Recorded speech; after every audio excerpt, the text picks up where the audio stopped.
Well. I've got a fun one today.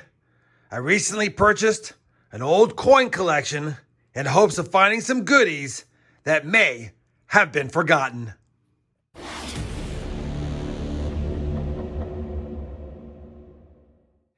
Hey everyone, it's RobFindsTreasure and welcome back to the channel. Holy cow, take a look at this. The old coffee cans full of coins. You don't see these too often, but man, that is a lot of nickels in this coffee can. Looks like a lot of maybe wheat cents, but I see a lot of copper cents and even some modern cents. Apparently the story behind this can is that the person's parent was keeping coins from the early teens all the way up to the 1990s. And so I picked up this coin collection for a pretty good price. There's a few bags here that have envelopes in them, and they're unopened envelopes. And for example here, this one says 1904 Indian head cent, $1.80. So we'll have to see what these look like, assuming all of these envelopes have coins in them. 1907 Liberty Head nickel. So we'll have to see what's in this bag. And then this bag's a bunch of rolled goodies. And what is this? 1940s and 1900s. So I'll have to see if that lives up to what that is. But a lot of rolled coins. There's a bag of wheat cents in here. A lot of these are the 60s and 70s. They were keeping coins from the 60s and 70s. And that would explain a lot of copper here. And I don't think they were a person that was skilled in doubled dies. Because if you think about it, a lot of the people collecting coins back in the day. What's this, a V-nickel in here? It is a V-nickel in here.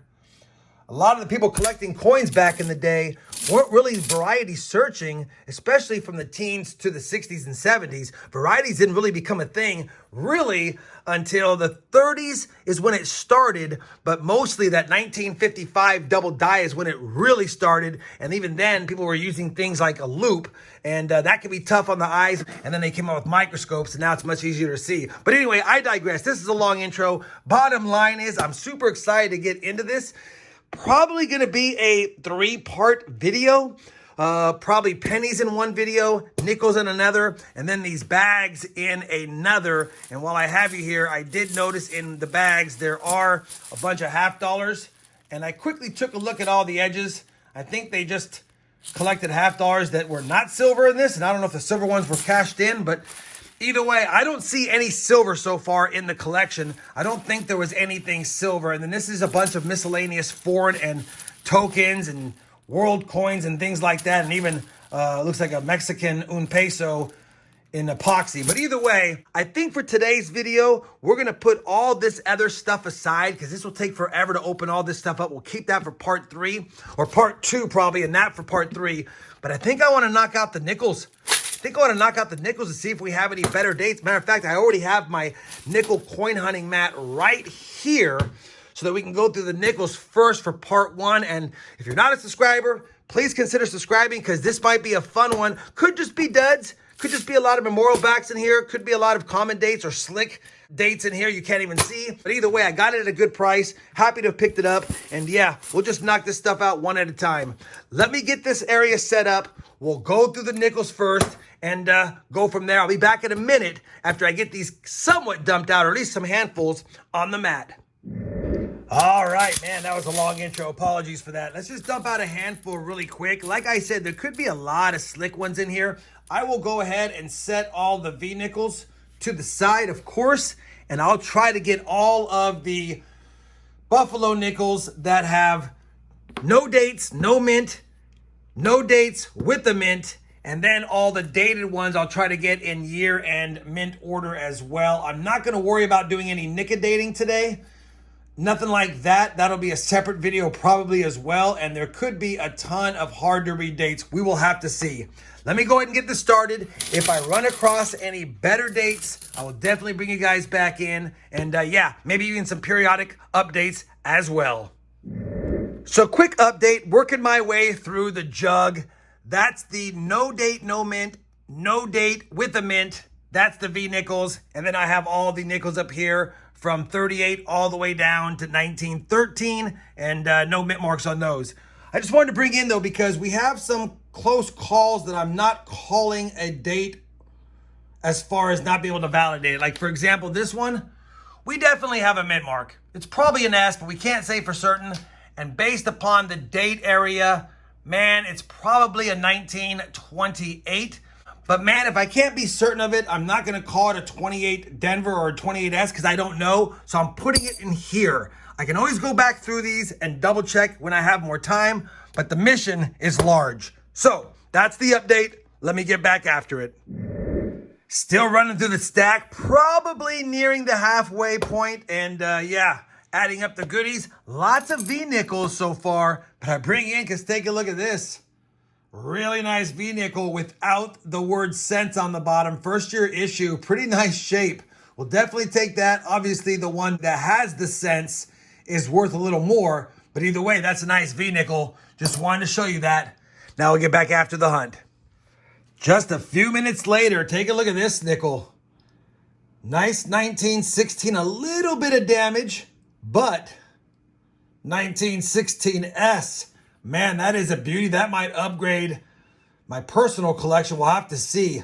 Wow. We'll put that one to the side. 1916 San Francisco. We're nearing the end of the hunt, but I wanted to show you this pretty nice 1914 we got. 1914 Philly. And since we got you here, we're going to go ahead and put that 1914 under the scope just to make sure we don't have the 14 over 13. And I do not see it. But either way, that's a pretty nice 1914. Figured I'd show it to you and get back to the hunt. All right, we have got that done. Holy cow, that took a long time. I'll tell you now, I don't have in year and mint order. Well, I have it in year order, 1913 through 1919. But I know we have the 1919 PD and S. I think we have the 18 P and D. But bottom line is, I don't know what we have. I didn't see any 1913 type 2s in there. But man, there's so many with a mint mark, and a lot of these are almost legible dates. Matter of fact, there's a lot of dates between the no mint marks and the mint mark ones that if I were to spend some time under the scope, I could definitely probably get some of those dated, as well as if I nickel-date them, I'd probably get a ton of them nickel-dated because out of all of these nickels, not one was acid treated or nickel-dated at all, which tells me that these were probably found in circulation at the time they were circulated and just put into this big old coffee can because it's unlikely to have whatever this is, 500 to 1,000 buffalo nickels in a collection to have zero acid treatment, especially if any were pulled from circulation within the last decade or so. That being said, we've got a lot of work still to do. I have to go through all of these and see if we have any that are varieties like the 35 P DDR, the 36D 3.5 leg, the 37D 3-legged one. There is a couple of 1914. See if we have that 4 over 3. Go through the 18. See if we have the 18 over 17. Highly unlikely, but we got to do our due diligence. And for those wondering, this is how many V-nickels we have ended up with, minus the one 1883, no cents on it. All right, let me quickly run through the dates here. 38D, 37 P and D, no S, 36 P, D and S, 35 P, D and S, 34 P and D. We got 30 P and S. We got, what is this? 29 PD and S, 28 PD and S, 27 PD and S. Of course, no 26S and no 25 Denver. And then we're missing a couple from the 1920 to 24 years. Obviously, the ones with the S mint mark are the ones that we're missing. And then a lot of 1913 type 1s. I did see some PD and S's, I believe, on the back. It's pretty obvious, even if there's no date on the 1913 type 1s, all you got to do is flip it around. And if you see that raised mound, you know without a shadow of a doubt it's a 1913. And yeah, some of these almost have a legible date. As you can see, if I hold it at the right angle, you can almost read the date. And a lot of the ones in here were very similar. But again, if I couldn't validate it, I couldn't validate it. Let me run through all these, see if I can put the best year and mint set together and see exactly how many are missing. And of course, if any are really nice, I'll see if I can upgrade my personal collection. An eternity later. Well, that took some time. First and foremost, up here, I went ahead and added all of the nickels from today to my existing nickel collection, minus another big bag of nickels that I have found, buffalo nickels that is, from my coin roll hunts for 2024. So, yet again, these are the undated and no mint marks that I can tell. These are the undated but have mint marks that I can't make out.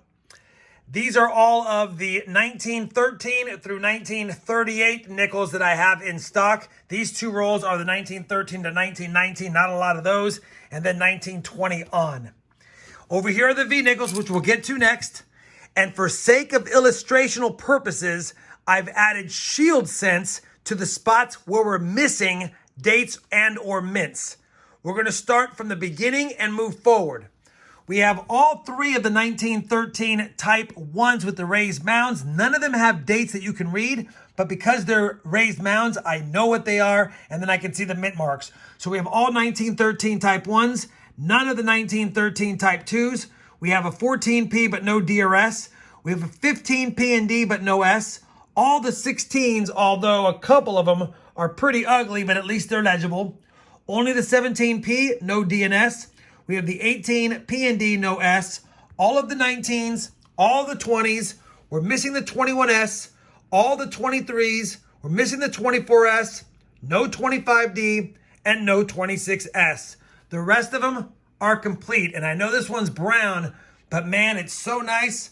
I have to add it in anyway. That's the nice 35 Denver. So we're only missing 13 nickels for the entire Buffalo nickel collection. And again, none of these have any nickel date. Some of them are a little bit corroded, but you can read them. And so I left them in there.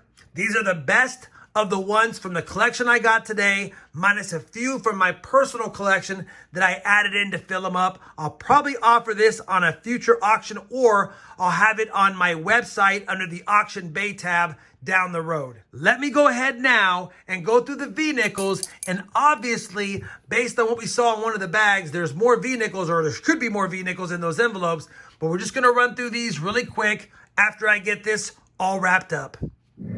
All right, so here is the V-nickel take. I tried to put the best ones on top. We do not have any 1912s with mint marks, so no D or key date S's, but the best 1912, 11, 10, 9, 8, pretty nice, 7, 6, 5, 4, 3, 2, and 1. So 1901 through 1912, no DRS, no 1900s. And then we drop back a little bit. We've got a cleaned 1895, cleaned and scratched. And then we've got an older 1888, as well as that first year nice one, 1883. Looks out of place in this collection, but hey, it's there, and you can't get mad at that. So 15 different V-nickels. I think I have a couple of the ones from 95 through 1900 I can add and make another V-nickel lot, which I might offer up down the road as well. But either way, pretty nice assortment here. I'll go ahead and roll those up, and I'll bring you guys back with a final look at what we got today, as well as some final thoughts on this first part of this 3-part collection buy. All right, we've got it all squared away. Good news is I was able to put together a 15 different V-nickel lot. That's all the extra V-nickels that I have in my collection, plus the ones we added today. The Buffalo nickels were 50 out of 64. We're actually missing 14 Buffalo nickels now instead of 13, but was able to add a lot of nice ones to my collection. And like I said, I still have to go through the ones I've found for 2024 to figure out if they go into the no date with mint, no date, no mint, or in these rolls. And remember, this is only part 1 of a 3-part video series on this collection I bought. We still have the other goodies to go through, so stay tuned for those. Hopefully you guys enjoyed this first part of this collection that I bought. I know I did. It definitely took me 5 hours to go through the nickels, and it's going to take me a long time to go through the rest of this stuff, but I'm super excited to do so. If you had fun with me today, I certainly would appreciate that thumbs up. And as always, everyone, happy hunting, and thanks for watching.